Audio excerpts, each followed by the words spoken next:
ITI technical master channel पर एक बार पुनः आप सभी का स्वागत करता हूं।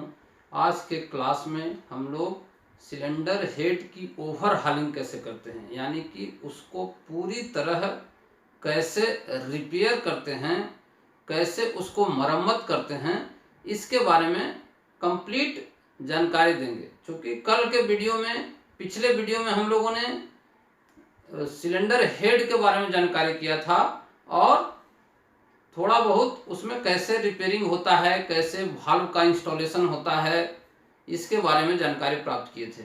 आज हम लोग कंप्लीट ओवरऑलिंग कैसे करेंगे, कंप्लीट उसका मरम्मत कैसे किया जाएगा, कौन कौन से पार्ट्स पर क्या क्या प्रॉब्लम होता है और उसको कैसे दूर करते हैं, इसके बारे में जानेंगे। इसके साथ ही हम लोग वाल्व अरेंजमेंट के अनुसार सिलेंडर हेड को कितने प्रकार में बांटा गया है, इसके बारे में जानेंगे। तो सबसे पहले आइए रिपेयरिंग के बारे में जानते हैं। रिपेयरिंग में जैसा कि पार्ट्स के बारे में तो आप जानते ही हैं, यह एयर क्लीनर हो गया, यह साइलेंसर हो गया और वाल्व हो गए दोनों, इनलेट वाल्व और एग्जॉस्ट वाल्व, और यहाँ पे इंजेक्टर या ऑटोमाइजर फिट किया जाता है। तो सबसे पहले हम अगर इसको कंप्लीट ओवरहालिंग करना होगा तो इसके पार्ट्स को खोल देंगे। पहले सारे पार्ट्स, जैसे कि एयर फिल्टर है उसको हम लोग निकाल देंगे, साइलेंसर को बाहर निकाल देंगे, इंजेक्टर को बाहर निकाल देंगे और आउटलेट का जो पाइप है उसको भी, दो नट रहती है, नट को खोलेंगे बाहर निकल जाएगी। इस तरह से सारे भाग को जो सिलेंडर हेड के साथ जुड़ा हुआ है उसको डिसमेंटल कर देंगे। इसके बाद वाल्व को खोलेंगे, यहाँ पे कॉटर से फंसा हुआ रहता है, कॉटर से इसको वाल्व कंप्रेसर आता है एक टूल्स, वाल्व कंप्रेसर से इसको दबाएंगे और दबाने के बाद वाल्व सीट से छोड़ देगी, नीचे की तरफ दब जाएगी और वो कॉटर दोनों निकल जाएगा। कॉटर निकलते ही ये पूरा स्प्रिंग, वाल्व सीट, ये सारा बाहर आ जाएगा। उसके बाद वाल्व को हम लोग बाहर निकालेंगे। इसके बाद इसको हम लोग क्लीनिंग का कार्य करते हैं। क्लीनिंग होना चाहिए। जैसे ही लंबे समय तक सिलेंडर हेड चलती है तो उसके अंदर कार्बन डिपॉजिट होते रहता है। जो भी फायर होता है तो कुछ चीजें ड्रिवलिंग के कारण हो या कंप्लीट बर्निंग ना हो, कंबस्शन की क्रिया ठीक से ना हो, जिसके कारण कुछ न कुछ कार्बन डिपॉजिट हो जाती है। ज्यादातर आपको एग्जॉस्ट वाल्व और एग्जॉस्ट के जो आउटलेट रहते हैं उसके पास हार्ड कार्बन डिपॉजिट हो जाता है। कार्बन थोड़ा हार्ड रहता है और उसके चारों तरफ, एग्जॉस्ट के चारों तरफ डिपॉजिट हो जाती है। तो उसको क्लीन करने के लिए हम लोग शार्प पॉइंटर वगैरह लेते हैं, पॉइंटर से उन कार्बन को निकाल लेते हैं। उसके बाद क्लीनिंग सॉल्वेंट में या बड़े बड़े जगहों पे सैंड ब्लास्टिंग की क्रिया के द्वारा इसको हम लोग ठीक से क्लीन कर लेते हैं। अगर वो सब प्रोसेस आपके पास नहीं भी है तो नॉर्मल केरोसिन के द्वारा ये सारे भाग को क्लीन करते हुए रेगमार या इमरी पेपर होता है, इमरी पेपर से रगड़ करके कार्बन या फॉरेन डिपॉजिट है उसको साफ कर लेते हैं। क्लीनिंग होने के बाद दूसरा जो मेजर वर्क है इसमें, उसमें है लैपिंग का कार्य करना। पहले भी बताया था लैपिंग करने के लिए। तो लैपिंग करने के लिए एक प्रोसेस है, एक विधि है। लैपिंग करने के लिए वाल्व जहां पे है उसको इंटरचेंज नहीं करना है। अगर इनलेट वाल्व है तो इनलेट वाल्व के सीट के साथ, और एग्जॉस्ट वाल्व है तो एग्जॉस्ट वाल्व सीट के साथ लैपिंग करना है। लैपिंग करने के लिए लैपिंग मटेरियल आता है जिसको हम लोग वाल्व ग्राइंडिंग पेस्ट कहते हैं। वाल्व ग्राइंडिंग पेस्ट या इमरी पेस्ट, इमरी पेस्ट में भी क्वालिटी आती है, या वाल्व ग्राइंडिंग पेस्ट क्या होता है, valve grinding paste. Valve grinding paste लेंगे और उसमें लुब्रिकेटिंग ऑयल थोड़ा सा मिलाएंगे, यानी कि जो मोबिल रहता है मोबिल मिलाएंगे। और इसके बाद एक आता है वैक्यूम स्टिक, इस तरह का एक स्टिक आता है, बीच में खोखला खोखला रबर का रहता है ऐसे बना हुआ,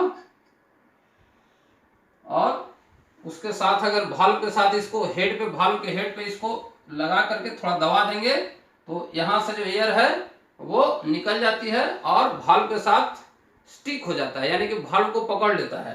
भाल्व को पकड़ने के बाद इस तरह से हम लोग जैसे घुमा सकते हैं, अगर ऐसा है तो इस तरह से घुमा करके हम लोग, थोड़ा सा समय लगता है उसमें, लेकिन क्रिया करके हम लोग लैपिंग का कार्य करते हैं, ताकि जो गैस हो वो सिलेंडर में अगर भाल्व बंद हो तो लीकेज ना हो।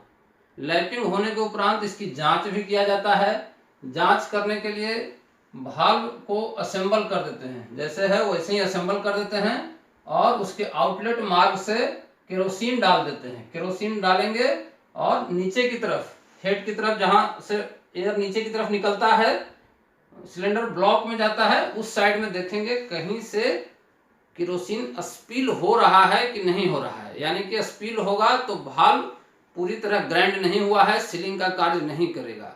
जब स्पिलिंग बंद हो जाएगी, किसी तरह का केरोसिन लीकेज नहीं होगा सीट से, तो समझना चाहिए कि लैपिंग की क्रिया हो गई है।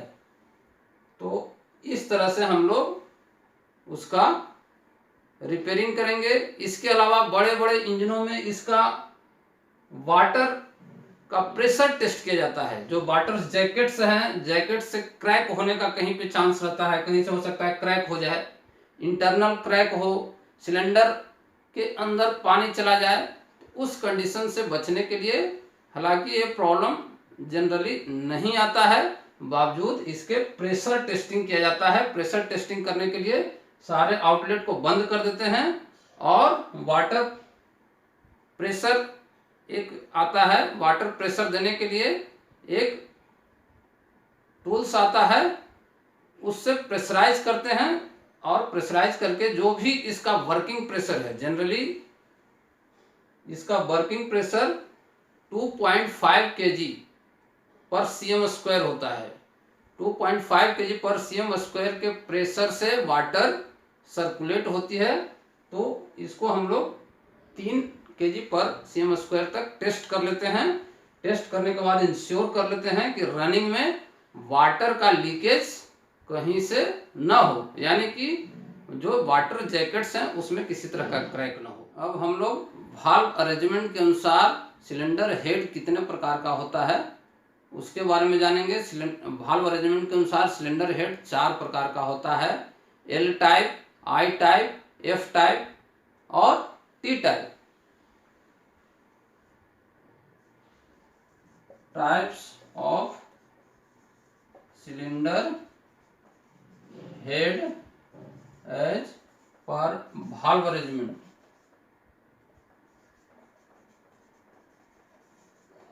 अरेंजमेंट 4 तरह के हो गया: एल टाइप, एल टाइप, दूसरा में आई टाइप, याद रखिएगा, आई टाइप, तीसरा में हो गया एफ टाइप, और चौथा में हो गया टी टाइप। यानी कि लिफ्ट अगर याद रखते हैं हम लोग तो ये चारों टाइप याद रहेगा। भाल्व अरेंजमेंट के अनुसार जैसे ही कहेगा तो लिफ्ट याद रखिएगा, यानी कि L type, I type, F type, T type. यानी कि जो लेटर हैं, लेटर के अनुसार, लेटर का आकार जो बनता है उसके अनुसार इसको विभाजित करते हैं। जैसे कि अगर एल टाइप है तो एल टाइप का अगर सिलेंडर हेड किसको कहेंगे? अगर भाल्व साइड में अरेंज किया हुआ हो, अगर यहाँ पे पिस्टन है, सिलेंडर है और भाल्व का अरेंजमेंट यहाँ पे किया गया हो, भाल्व अगर यहाँ पे अरेंजमेंट किया गया हो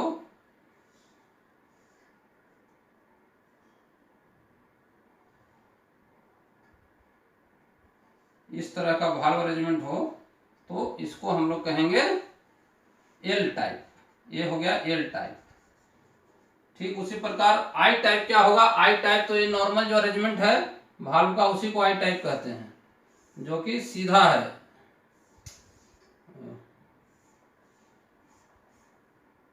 अगर इस तरह का भाल्व अरेंजमेंट होगा तो उसको हम लोग आई टाइप कहेंगे। एफ टाइप किसको कहेंगे? एफ टाइप में लेटर का जो अक्षर है उसमें इस तरह का भाग अरेंजमेंट होगा। पेन देखना पड़ेगा, पेन चल नहीं रहा है। इस तरह का अगर अरेंजमेंट होता है, एफ टाइप है तो एक भाग रहता है नीचे की तरफ और एक भाग अगर ऊपर से इस तरह का अरेंजमेंट हो तो उसको हम लोग कहते हैं एफ टाइप।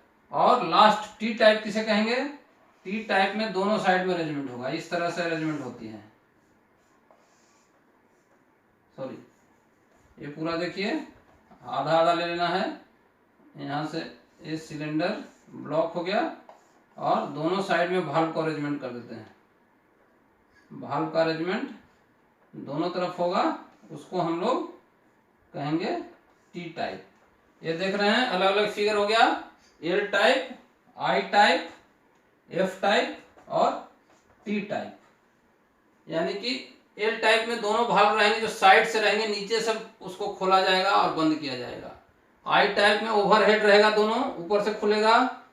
एफ टाइप में एक ऊपर एक नीचे। और टी टाइप में सिलेंडर हेड के दोनों तरफ, जहां पे बैठा हुआ है उसके दोनों तरफ अगर भाल्व का अरेंजमेंट हो तो उसको हम लोग टी टाइप कहेंगे। यानी कि इस तरह का आपको अरेंजमेंट मिल सकता है, लेकिन जनरली ज़्यादा से ज़्यादा आपको आई टाइप देखने को मिलेगा, यानी कि दोनों भाल्व का अरेंजमेंट ऊपर में रहेगा, उसको हम लोग आई टाइप कहते हैं। तो इस तरह से हम लोग कैसे रिपेयरिंग करेंगे सिलेंडर हेड का, और भाल्व अरेंजमेंट के अनुसार सिलेंडर हेड कितने प्रकार का होता है, इसके बारे में कंप्लीट जानकारी प्राप्त किए। अगले क्लास में हम लोग सिलेंडर ब्लॉक के बारे में जानेंगे, सिलेंडर ब्लॉक क्या होता है और उसमें किस तरह से कार्य किया जाता है। अगर आपको यह जानकारी अच्छा लगा हो तो आप इसे लाइक करें, शेयर करें, और अभी तक इस चैनल को सब्सक्राइब न किए हों तो सब्सक्राइब कर लें। Thank you very much.